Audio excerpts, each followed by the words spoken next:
Assalamualaikum warahmatullahi wabarakatuh. Halo semuanya, nama saya Alia Putri dari kelas Pasir 5. Kali ini saya akan membahas tentang menjaga harta.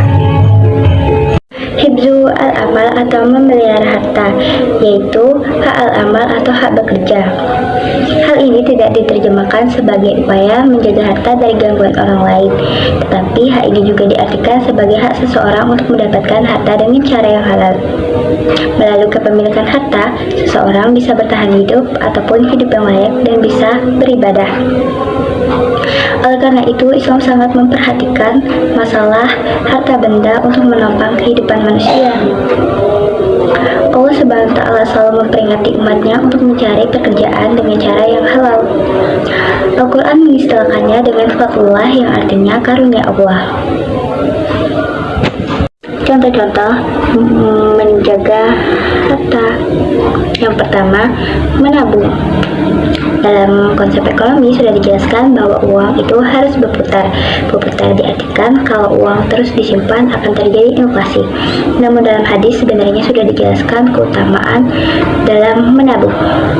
Hadisnya berbunyi, simpanlah sebagian hartamu untuk kebaikan masa depanmu, karena itu jauh lebih baik bagimu. 2. Jangan boros. Sikap boros merupakan sikap yang tidak bisa dilepas dari generasi milenial. Banyak yang lapar mata dan membeli barang-barang yang sebenarnya tidak terlalu mereka butuhkan. Untuk menanganinya, tentu saja menyadari apa yang sebenarnya kita butuhkan. Ingat, sesungguhnya Allah berfirman, dan orang-orang yang apabila membelanjakan harta, mereka tidak berlebihan dan tidak pula kikir, dan adalah pembelanjaan di tengah-tengah antara demikian. Manfaat menjaga harta. 1. Untuk kebutuhan diri, baik kebutuhan ibadah sebagai contoh biaya haji atau untuk memenuhi kebutuhan pendukung ibadah seperti berupa pangan, sandang, papan, dan kebutuhan lainnya. Kedua, harta yang diberikan kepada orang lain. Manfaat agama yang diberikan kepada orang lain. Harta yang diberikan kepada fakir miskin itu dengan banyak dan beragam. Dampak negatif dari hibzu al-mal. Yang pertama ada riba, yang kedua tidak mau bersedekah, yang ketiga ada korupsi, yang keempat ada menipu.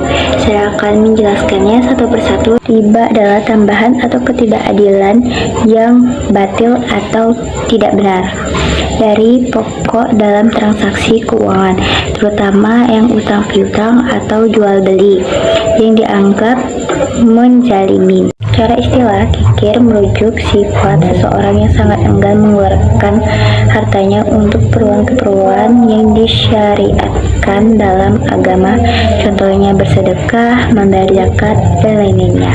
Korupsi merupakan tindakan yang mencakup memperkaya diri atau orang lain dengan secara melawan hukum atau penyalahgunaan wewenang secara suap-menyuap dan banyak lainnya yang pastinya merugikan keuangan negara.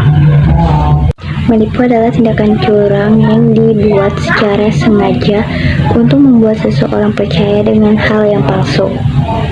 Dampak positif dari hibzu al-amal. Yang pertama, meningkatkan kesejahteraan individu dan masyarakat. Yang kedua, stabilitas ekonomi. Yang ketiga, mendorong gaya hidup berkelanjutan dan hemat. Keempat, pengembangan ekonomi. Mengapa hibzu al-mal penting? Agar dapat digunakan untuk ibadah, menopang kehidupan, dan mencapai keselamatan dunia dan akhirat. Islam mengajarkan tentang cara-cara memperoleh harta dengan baik dan halal, misalnya berdagang dengan jujur, bertani, nelayan, dan lain sebagainya. Konsep utama dari hibzu al-amal. 1. Perolehan yang halal. Harta didapatkan dengan cara-cara yang dibenarkan oleh syariat, seperti perniagaan yang saling ridho, bukan secara batil. 2. Perlindungan dan pelestarian. Melindungi harta dari bentuk kerugian, kerusakan, dan pencurian sebagaimana hukum dalam Islam. 3. Menjaga keseimbangan. Menyeimbangkan aspek spiritual dan material dalam pengelolaan harta tidak hanya untuk diri sendiri tetapi juga untuk kebaikan bersama. Contoh-contoh orang yang tidak melaksanakan hifdzul amal: 1. Pencuri atau perampok, 2. Koruptor, 3. Penipu, 4. Penjudi. Prinsip pengembangan harta dengan cara yang halal. Yang pertama, berinvestasi dengan bisnis yang halal. Yang kedua, kemitraan yang adil. Yang ketiga, pengembangan sumber daya manusia. Yang keempat, pelestarian lingkungan. Cara praktis melakukan hifdzul amal: 1. Menentukan bidang usaha yang halal, memiliki pekerjaan atau usaha yang sesuai dengan prinsip Islam dan memiliki manfaat bagi masyarakat. 2. Berusaha sungguh-sungguh, menjalani pekerjaan atau bisnis dengan tekun, jujur, dan penuh tanggung jawab. 3. Menghindari tindakan yang tidak benar, tidak melakukan penipuan, mengurangi takaran, dan tidak menggunakan cara yang tidak sah untuk mendapatkan keuntungan. Harta sebagai ujian. Yang pertama, ujian kesombongan. Yang kedua, ujian kikir. Yang ketiga, ujian melalaikan ibadah. Larangan dalam transaksi.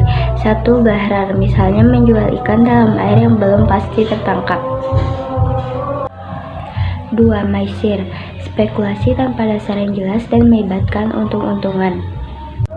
3. Riba, mengambil keuntungan dari pinjaman dengan cara yang tidak adil. Etika muslim dalam menjaga harta. 1. Sikap qanaah, merasa cukup dengan rezeki yang ada, jauh dari kata serakah. 2. Tawadu, rendah hati dan tidak sombong dengan kekayaan yang dimiliki. 3. Sikap syukur, menggunakan harta sebagai ibadah dan berbagi dengan sesama. 4. Sikap zahud, harta di tangan bukan di hati. Larangan dalam menjaga harta. 1. Israf dan tafsir, boros dan membelanjakan harta untuk hal maksiat. 2. Al-gisi, penipuan dalam perdagangan. 3. Al-maisir, judi atau spekulasi yang tidak jelas dasarnya. Di zaman sekarang, hifdzul amal dapat diwujudkan melalui 1. Sistem perbankan syariah, 2. Asuransi syariah, 3. Sertifikat halal, 4. Literasi keuangan. Cara memperoleh harta dengan halal. 1. Harus sesuai dengan ajaran Al-Quran dan Sunnah. 2. Tidak merugikan diri sendiri, orang lain, dan masyarakat. 3. Tidak melanggar hak-hak orang lain. 4. Tidak bertentangan dengan nilai moral dan nilai agama. Hikmah dan manfaat menjaga harta. Di dunia, kedamaian hati, kesejahteraan keluarga, dan ketahanan ekonomi. Di akhirat, pahala yang berlimpah, tempat di surga, dan terlepas dari neraka. Hifdzul amal dalam konteks modern. Di era globalisasi dan kemajuan teknologi, konsep hifdzul amal terus berkembang untuk menjawab tantangan baru. Yang pertama, ekonomi digital. Islam mengatur penggunaan teknologi untuk perdagangan online, pembayaran digital, dan investasi daring agar tetap sesuai dengan prinsip halal dan adil. 2. Investasi syariah. Produk seperti reksa, dana syariah, globalisasi syariah, dan properti syariah dirancang untuk memberikan keuntungan tanpa melanggar prinsip hifdzul amal. 3. Ekologi Islam, mengintegrasikan prinsip menjaga alam dengan praktik ekonomi modern seperti mengembangkan energi terbarukan, pertanian organik, dan pengelolaan sampah yang ramah lingkungan. 4. Kesejahteraan global. Hifdzul amal juga mencakup tanggung jawab membantu negara-negara yang sedang berkembang melalui bantuan kemanusiaan yang halal dan tidak memaksakan kepentingan politik. Peran pemerintah dan masyarakat dalam menegakkan hifdzul amal. Peran pemerintah menciptakan kebijakan ekonomi yang sesuai dengan prinsip Islam seperti mengatur sistem perbankan syariah, menghapus praktik riba, dan mendukung usaha kecil menengah yang halal, menegakkan hukum untuk melindungi hak kepemilikan, mencegah penipuan dan monopoli, serta mengatur penggunaan sumber daya alam, mengelola zakat dan dana sosial negara untuk membantu masyarakat miskin dan memperbaiki kesenjangan ekonomi, membangun infrastruktur publik yang mendukung kemakmuran masyarakat seperti jalan raya, rumah sakit, dan sekolah. Peran masyarakat Menerapkan prinsip hifdzul amal dalam kehidupan pribadi dan keluarga seperti mengelola keuangan dengan baik dan membayar zakat. Memilih produk dan jasa yang halal dan ramah lingkungan serta mendukung usaha yang memiliki nilai sosial positif. Mengawasi praktik ekonomi yang tidak adil dan melaporkannya kepada pihak berwenang. Berpartisipasi dalam kegiatan sosial seperti infak, sedekah, dan wakaf untuk meningkatkan kesejahteraan masyarakat. Hifdzul amal dan hubungan antar negara. Dalam konteks global, hifdzul amal mencakup hubungan ekonomi antar negara yang berdasarkan prinsip keadilan dan saling menguntungkan. 1. Perdagangan internasional yang adil. Islam mendorong perdagangan antar negara dengan prinsip kejujuran, transparansi, dan tidak mengeksploitasi negara yang lebih lemah. 2. Kegiatan ekonomi tanpa syarat. Bantuan ekonomi kepada negara yang sedang berkembang harus diberikan tanpa memaksa kepentingan politik atau ekonomi yang merugikan. 3. Pengelolaan sumber daya alam global. Islam mengajak negara-negara untuk bekerja sama dalam menjaga sumber daya alam global seperti lautan, udara, dan hutan hujan yang menjadi milik bersama umat manusia. Hifdzul amal dan lingkungan hidup. Islam mengajarkan bahwa alam adalah ciptaan Allah Subhanahu wa Ta'ala yang harus dijaga dan dilestarikan. Beberapa prinsip utama. 1. Alam sebagai amanah. Manusia bertanggung jawab untuk menjaga alam agar tetap lestari bagi generasi mendatang. 2. Penggunaan yang bijak. Sumber daya alam harus digunakan sesuai dengan kebutuhan, bukan untuk keserakahan atau pemborosan. 3. Menghindari kerusakan. Islam melarang segala bentuk aktivitas yang merusak lingkungan seperti penebangan hutan liar, pencemaran air dan udara, serta pembuangan sampah yang tidak benar. Ayat Al-Quran yang mendukung prinsip ini antara lain Surah Ar-Rum ayat 41. Dan dalam perubahan alam dan siang, serta apa yang Allah ciptakan di langit dan di bumi, terdapat tanda-tanda bagi orang-orang yang berakal. Contoh bisnis yang sesuai dengan hifdzul amal. 1. Usaha makanan halal. Produksi dan penjualan makanan yang dibuat dari bahan-bahan halal dan diproses dengan cara yang sesuai dengan syariat Islam. 2. Usaha kerajinan tangan. Menggunakan bahan-bahan alami dan memberikan upah adil kepada pekerja, serta menjaga keberlanjutan budaya lokal. 3. Usaha teknologi syariah. Pengembangan aplikasi dan platform digital yang membantu masyarakat dalam mengelola keuangan, bertransaksi, atau mendapatkan informasi sesuai dengan prinsip Islam. Hifdzul amal dalam pengelolaan keuangan keluarga. 1. Membuat anggaran keluarga. Mengatur pemasukan dan pengeluaran keluarga dengan jelas. Memprioritaskan kebutuhan dasar seperti makanan, tempat tinggal, pendidikan, dan kesehatan. 2. Menabung dengan bijak. Menabung sebagian penghasilan untuk keperluan darurat dan masa depan. Menggunakan produk tabungan syariah yang tidak memberikan atau menerima riba. 3. Berinvestasi pada aset produktif. Menanamkan sebagian harta pada aset yang produktif seperti tanah, rumah, atau usaha kecil yang dapat menghasilkan penghasilan tambahan. 4. Membayar zakat sedekah. Menyisihkan sebagian penghasilan untuk membayar zakat dan memberikan sedekah kepada orang yang membutuhkan. 5. Menghindari utang yang tidak perlu. Hanya mengambil utang jika benar-benar diperlukan dan menggunakan produk pinjaman syariah yang sesuai dengan prinsip Islam. Manfaat pengelolaan keuangan keluarga yang baik. 1. Stabilitas ekonomi. Keluarga dapat menghadapi kesulitan ekonomi dengan lebih baik dan tidak mengalami kesusahan akibat kekurangan uang. 2. Keharmonisan keluarga. Tidak adanya masalah keuangan yang dapat menyebabkan konflik dalam keluarga. 4. Pencapaian tujuan keluarga. Dapat memenuhi tujuan jangka panjang seperti pendidikan anak-anak, pernikahan anak, atau perpisahan hari tua. 5. Berkah dari harta. Harta yang dikelola dengan baik akan mendapatkan berkah dari Allah Subhanahu wa Ta'ala dan memberikan manfaat bagi diri sendiri dan orang lain. Peran hifdzul amal dalam penelitian. 1.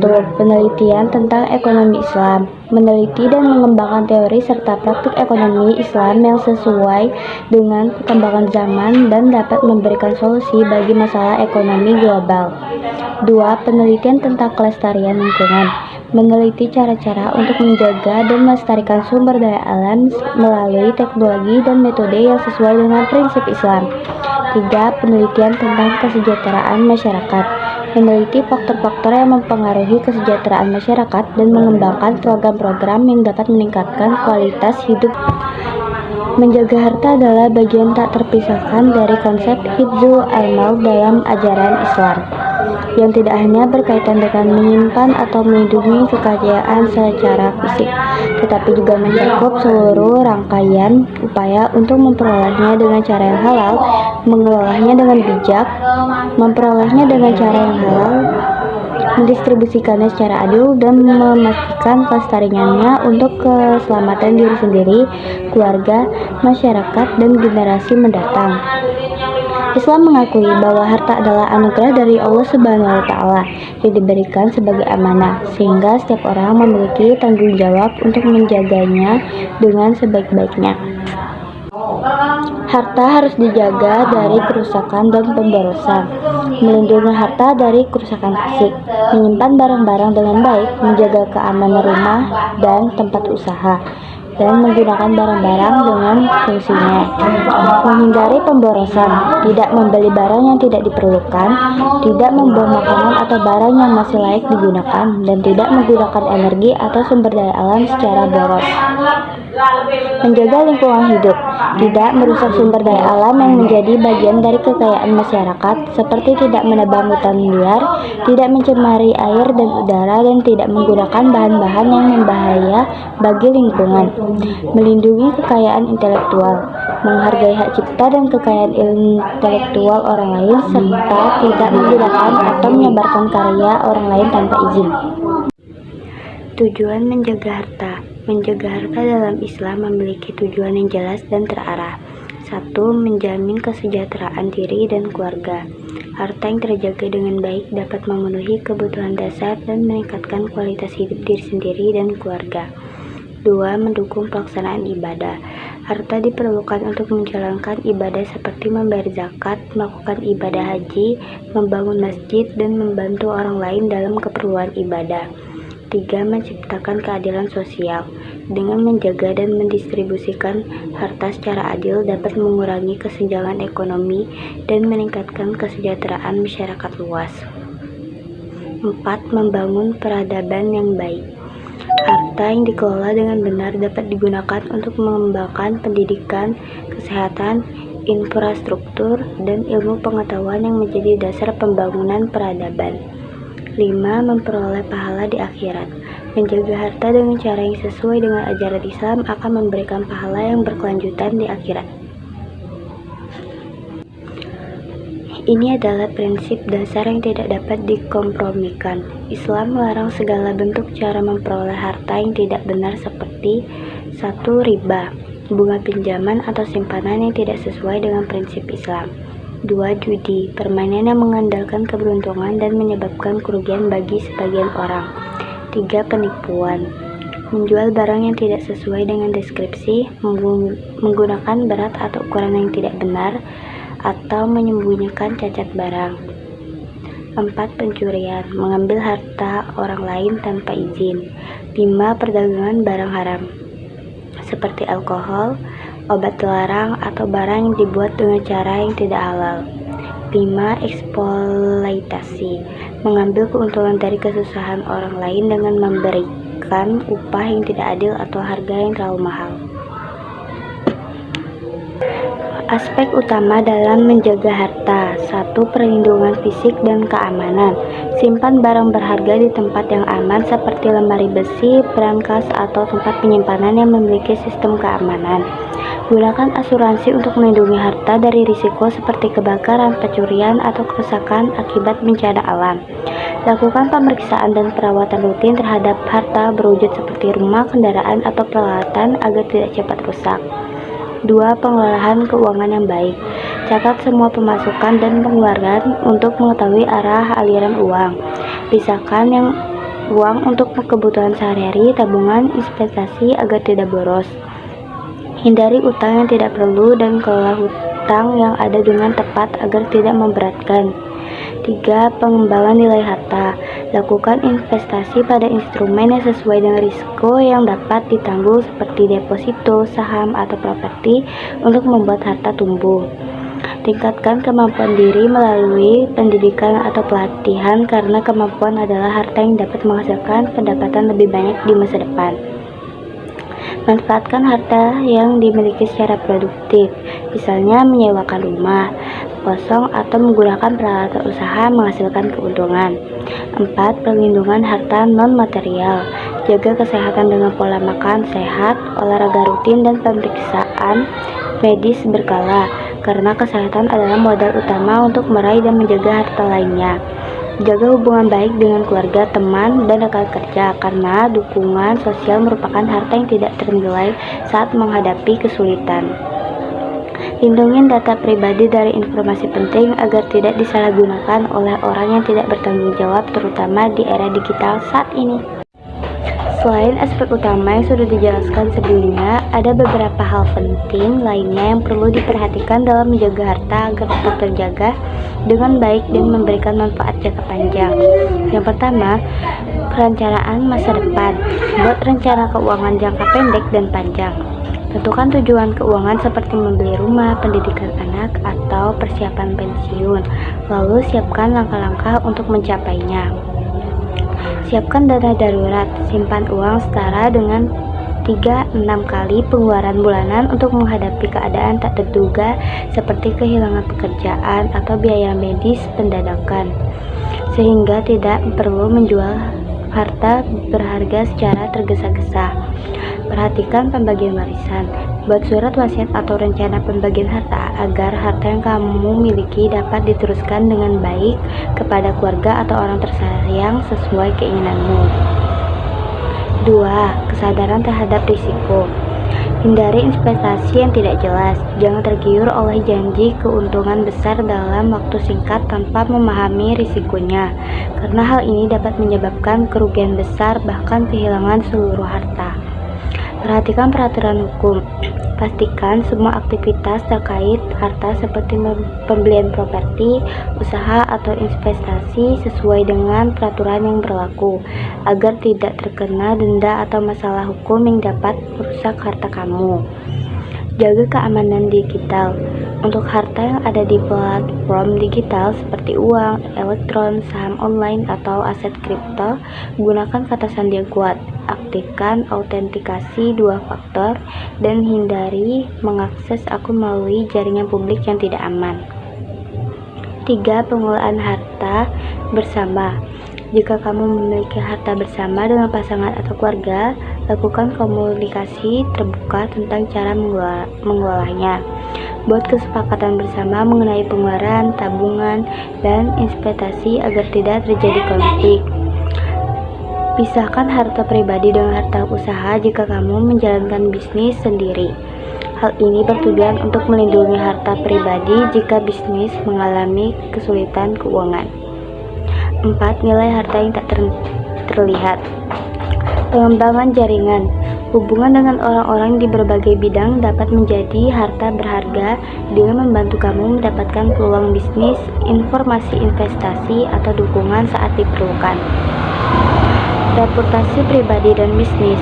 Nama baik yang kamu bangun adalah harta yang sulit digantikan dengan reputasi yang baik.